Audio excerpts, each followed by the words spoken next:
नमस्कार, आप सभी का स्वागत है वॉर अपडेट विद अमित पालित में। इस वॉर का सबसे ज़्यादा असर अगर कहीं देखने को मिल रहा है तो वो है तेल और तेल के आयात पर। भारत में तो बहुत ज़्यादा असर पड़ने लगा है। भारत में तेल का जो आयात है लगातार इससे प्रभावित रहा है और प्रभावित होता भी जा रहा है। जितने दिन जा रहे हैं भारत में तेल के संकट को लेकर लोग चिंता जाहिर कर रहे हैं। सरकार ने भी चिंता जाहिर की है। प्रधानमंत्री मोदी ने तो कहा ही है कि तेल का इस्तेमाल जितना हो सके आप कम कीजिए। लेकिन इस बीच ऐसा थोड़ी ना है कि संकट आया है तो आप तेल का इस्तेमाल कम कीजिए। दूसरे रास्ते तलाशे जा रहे हैं और इसी में कौन लगे हैं? प्रधानमंत्री मोदी। और प्रधानमंत्री मोदी ने इस तेल के संकट को खत्म कर दिया है। क्या वाकई में उन्होंने इस तेल के संकट को खत्म कर दिया है? उनका हाल ही का जो दौरा रहा है यूनाइटेड अरब एमिरेट्स में, वो बहुत महत्वपूर्ण है। और जो वहाँ पर समझौते या करार हुए उससे तो लगता है कि जो एक खतरा था भारत के ऊपर उसको तो लगभग कह सकते हैं कि खत्म ही कर दिया। वो क्या है? दरअसल जो ये तेल और गैस को लेकर समझौता हुआ है उसमें भारत ने अपनी ऊर्जा सुरक्षा को सुनिश्चित कर लिया है।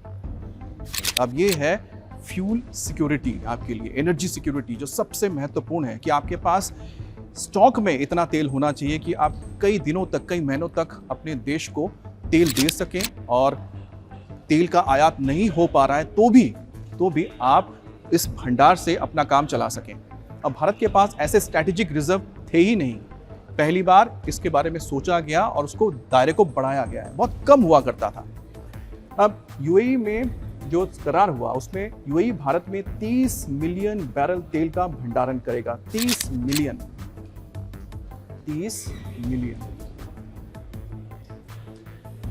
अब तक क्या भारत में भंडारण नहीं होता था? होता था। कितनी कैपेसिटी थी? 5 मिलियन, करीब 5.5 मिलियन ही होता था। अब 5 मिलियन लगा लीजिए, लगभग 50 या 55 लाख बैरल, यानी 55 लाख बैरल तेल हमारे पास रिजर्व होता था। वो भी यूएई के मदद से ही किया जा रहा था। अब उसमें जब 30 मिलियन बैरल और ऐड हो जाता है तो आप सोचिए कि 35 मिलियन बैरल तक पहुंच जाता है। और अगर 30 मिलियन मतलब लगभग 300 लाख बैरल, तो 300 लाख बैरल आप सोचिए कि जो तेल है वो अब रिजर्व भारत के पास रहेगा। और इसके चलते भारत की जो ऊर्जा सुरक्षा है वो पूरी तरह से सुनिश्चित हो जाएगा। तो सबसे पहला यही काम करना था कि आपको आने वाले वक्त को देखते हुए सबसे पहले अपने एनर्जी सिक्योरिटी को दुरुस्त करना था, जो प्रधानमंत्री मोदी ने जाकर किया। और उन्होंने सबसे पहले इसी तेल के संकट को खत्म किया है। अब भारत में अब आप सोचिए कि यूएई के बीच जो पहले समझौते होते रहे उसमें एक बड़ा फायदा ये मिलता रहा है कि हम लोग लोकल करेंसी में आदान प्रदान कर लेते हैं, यानी कि तेल जो खरीदा जाता है वो लोकल करेंसी में भी कर लिया जाता है। लेकिन इसके साथ ही आने वाले वक्त में भारत को तेल दूसरे जगह से भी खरीदना पड़ेगा, तो ऐसे में आपको डॉलर्स चाहिए। अब डॉलर्स बचाना भी है और डॉलर्स कमाना भी है। ये भी एक बहुत बड़ा प्रधानमंत्री मोदी के लिए काम है। तो डॉलर्स बचाना भी है और डॉलर्स कमाना भी है। और यहाँ पर प्रधानमंत्री मोदी को अपना दम भी दिखाना है। भारत रोजाना करीब 4.5 लाख बैरल तेल यूएई से आयात करता रहा है, यानी कि 2024-25 के अगर आप देख पाते हैं रिकॉर्ड, क्योंकि आप देख रहे हैं 2026 में तो जब से ये लड़ाई शुरू हुई है तो तेल की जो आयात है यानी इंपोर्ट है वो काफ़ी कम हो गया है। तो वर्तमान में जैसा मैं बता रहा था कि आपको भारत में करीब 55 लाख बैरल के आसपास जो तेल है रोजाना इसकी खपत होती है। तो आपको इतना तेल चाहिए, 55 लाख बैरल।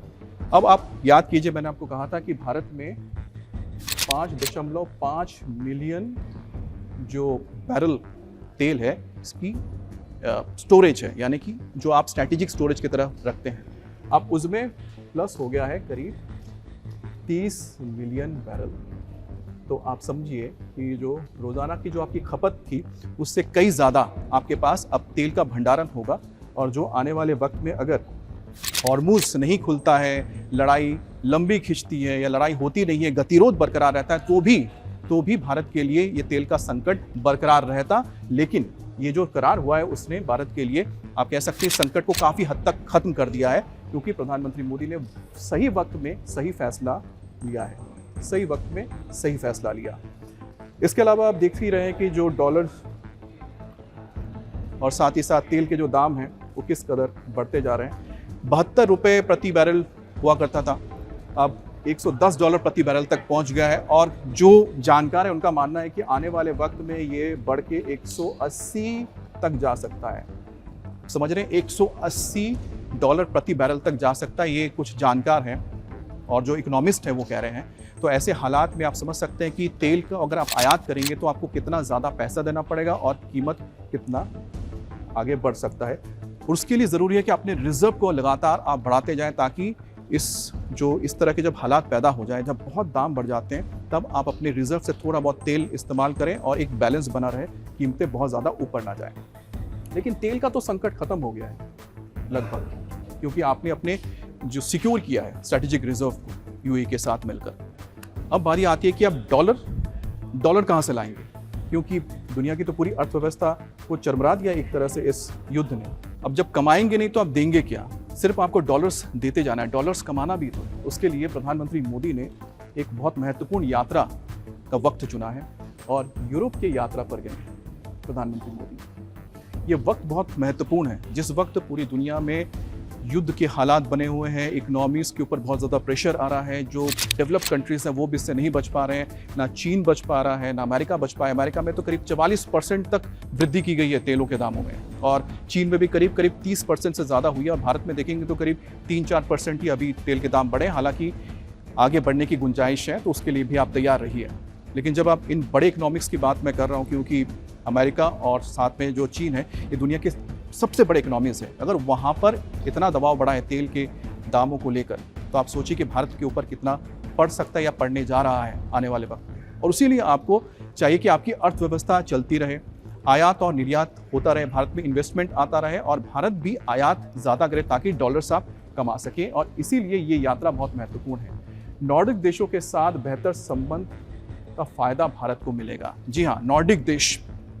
अब ये नॉर्डिक देश कौन से हैं, जिसमें मैं आपको बता, नॉर्डिक देश में नॉर्वे है, स्वीडन है, डेनमार्क है, फिनलैंड है और आइसलैंड है। ये नॉर्डिक देश है। प्रधानमंत्री मोदी इन देशों के साथ वार्ता करेंगे, जिसमें प्रधानमंत्री मोदी पहले नीदरलैंड्स जा रहे हैं, यूरोपियन यूनियन का ये सदस्य है, स्वीडन जा रहे हैं, ये भी यूरोपियन यूनियन का सदस्य है, और इटली भी यूरोपियन यूनियन का सदस्य है, EU। तो 2 यहाँ पर हो गए, एक हो गया नॉर्डिक देश और दूसरा हो गया यूके, ये महत्वपूर्ण देश। तो यूरोप के दौरे पर प्रधानमंत्री मोदी पहुंचे हैं। अब सबसे पहले नॉर्डिक देशों की बात करते हैं, तो इनकी इकोनॉमी कैसी है। इस 5 देशों को मिला दिया जाए तो इनकी इकोनॉमी करीब 1.7 ट्रिलियन डॉलर के करीब इनकी इकोनॉमी आती है। तो 1.7 ट्रिलियन ये 5 देश मिलकर करते हैं। उसी तरह से अब नीदरलैंड्स की अगर बात करते हैं, ये 5 देश को अगर मिला देते हैं सबको, यानी कि नीदरलैंड, स्वीडन, इटली, उसके बाद नॉर्डिक देशों को मिला देते हैं, तो टोटल कुल मिलाकर अगर आता है, जहाँ जहाँ प्रधानमंत्री जा रहे हैं, तो करीब 5.85 ट्रिलियन कितना आता है, 5.85 ट्रिलियन डॉलर्स।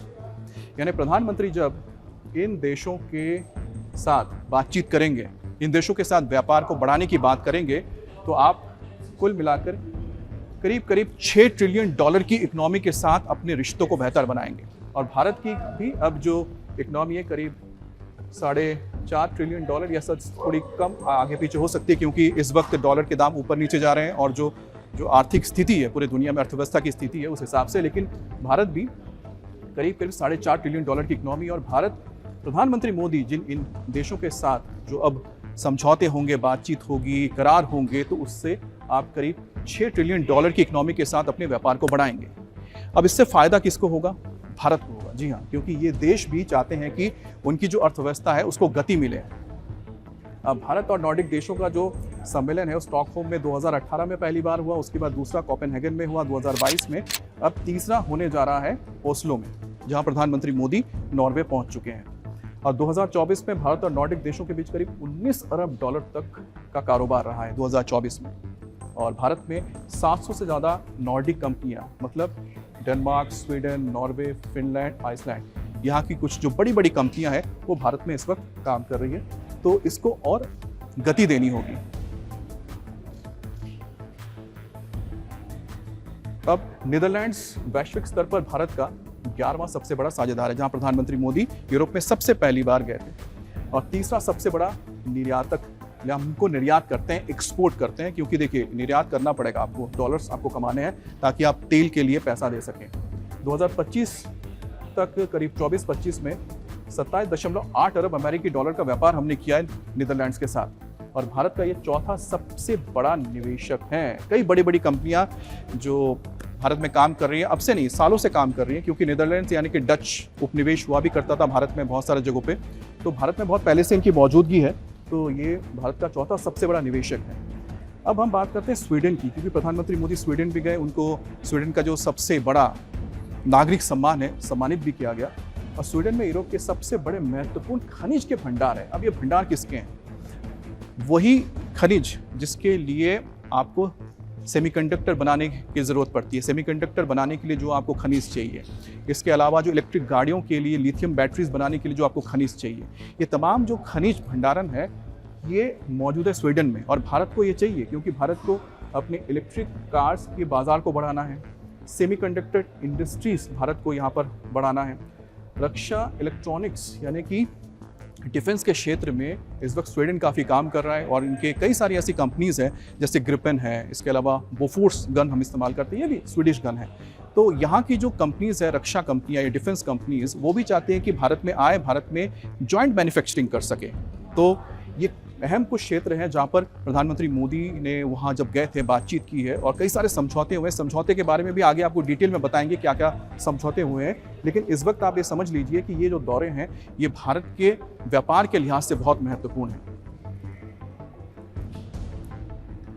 अब स्वीडन की मैं बात ही कर रहा था, देखिए Sweden 6G AI quantum computing और डिजिटल इंडिया के साथ, भारत के साथ सहयोग करने के लिए तैयार है। सबसे महत्वपूर्ण है कि ये कुछ ऐसे देश हैं जो भारत के साथ इस क्षेत्र में आगे काम करना चाहते हैं, और नॉर्डिक कंट्रीज में भी ऐसे कई सारे देश हैं जिन्होंने चीन का विरोध किया है, वो चीन के साथ व्यापार नहीं करना चाह रहे हैं, खासतौर पे जो ज़्यादा हाई टेक्नोलॉजी के क्षेत्र में वो चाहते हैं भारत के साथ वो सहयोग करें ताकि एक सप्लाई चेन बने, और इस सप्लाई चेन के ज़रिए जैसे कोविड के दौरान आपने देखा था कि जो सप्लाई चेन टूटा था तो इन सभी देशों को काफ़ी परेशानी हुई थी, और चीन के ऊपर ये बहुत ज़्यादा भरोसा नहीं कर पा रहे हैं। वो चाहते हैं कि भारत जैसा कोई एक भरोसेमंद साथी उनके साथ आए ताकि वो इस इनोवेशन के क्षेत्र में, हाई टेक्नोलॉजी के क्षेत्र में मिलकर काम करें। AI 6G के बराबर, जैसे 5G 6G, क्योंकि भारत खुद अपना 5G और 6G पे काम करना शुरू कर चुका है। 43 साल में किसी भारतीय प्रधानमंत्री की नॉर्वे की ये पहली यात्रा है, आप समझिए। इतने साल बाद प्रधानमंत्री मोदी गए हैं, और वक्त उन्होंने इसलिए चुना, ऐसा वक्त चुना है जो सबकी नज़र है, क्योंकि ये ज़रूरत थी भारत के लिए कि भारत इन देशों के साथ अपने संबंधों को और बेहतर करे, ताकि आने वाले वक्त में जो भी दबाव आ रहा है अर्थव्यवस्था के ऊपर उसको थोड़ा कम किया जा सके। अब देखिए रक्षा, समुद्री सहयोग, ये इन पूरे क्षेत्र में भारत इस वक्त नॉर्वे के साथ आगे काम करेगा।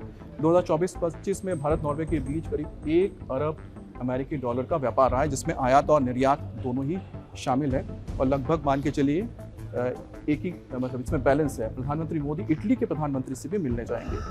जी ये देखिए, इटली के साथ प्रधानमंत्री मोदी की ये मुलाकात होने जा रही है। इटली की जॉर्जिया मेलोनी ने प्रधानमंत्री मोदी को आमंत्रित किया है। अब इटली की अगर बात करते हैं तो इटली की भी इकोनॉमी करीब 2.5 ट्रिलियन की इकोनॉमी है। 2.5 ट्रिलियन की इकोनॉमी है।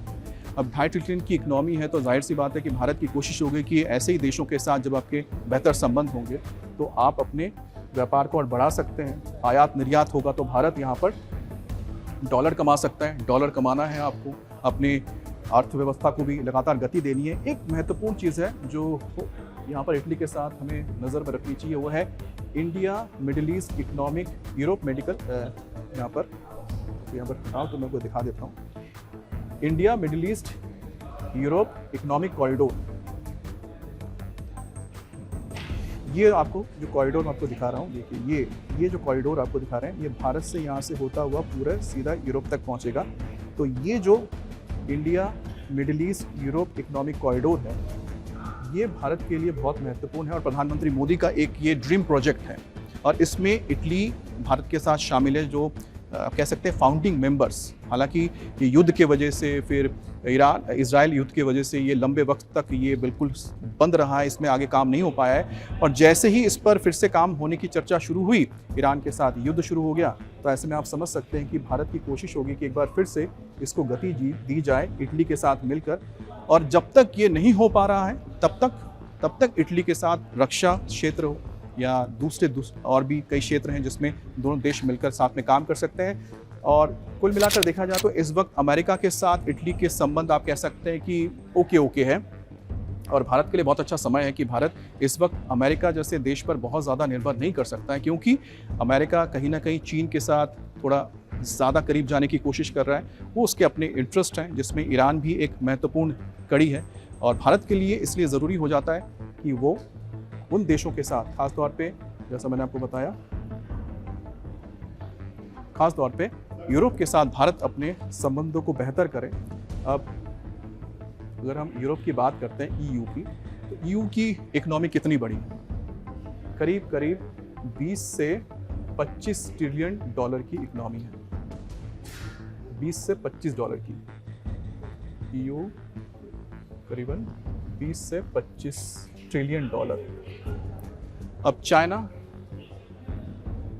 चाइना है करीब 16-17, और अमेरिका करीब 25-26 इतना है। जब भारत, तो प्रधानमंत्री मोदी ने क्या किया, जब देखा प्रधानमंत्री मोदी ने कि जब अमेरिका और चीन आपस में अगर गलबैयां कर रहे हैं, दोस्ती कर रहे हैं, एक दूसरे के साथ व्यापार को बढ़ा रहे हैं, तो ऐसे में भारत प्रधानमंत्री ने सोचा कि बेहतर है कि हम ईयू के देशों के साथ अपनी इकोनॉमी को जोड़ते हैं, क्योंकि ईयू के साथ, यूरोपियन यूनियन के साथ फ्री ट्रेड एग्रीमेंट भारत का हो चुका है।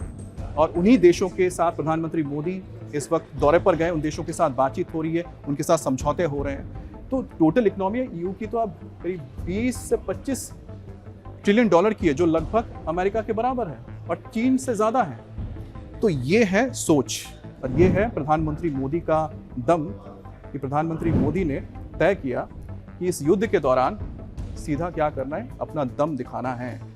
और अपना दम दिखाइए, तेल संकट को ख़त्म कीजिए, और साथ में डॉलर्स की कमाई कीजिए।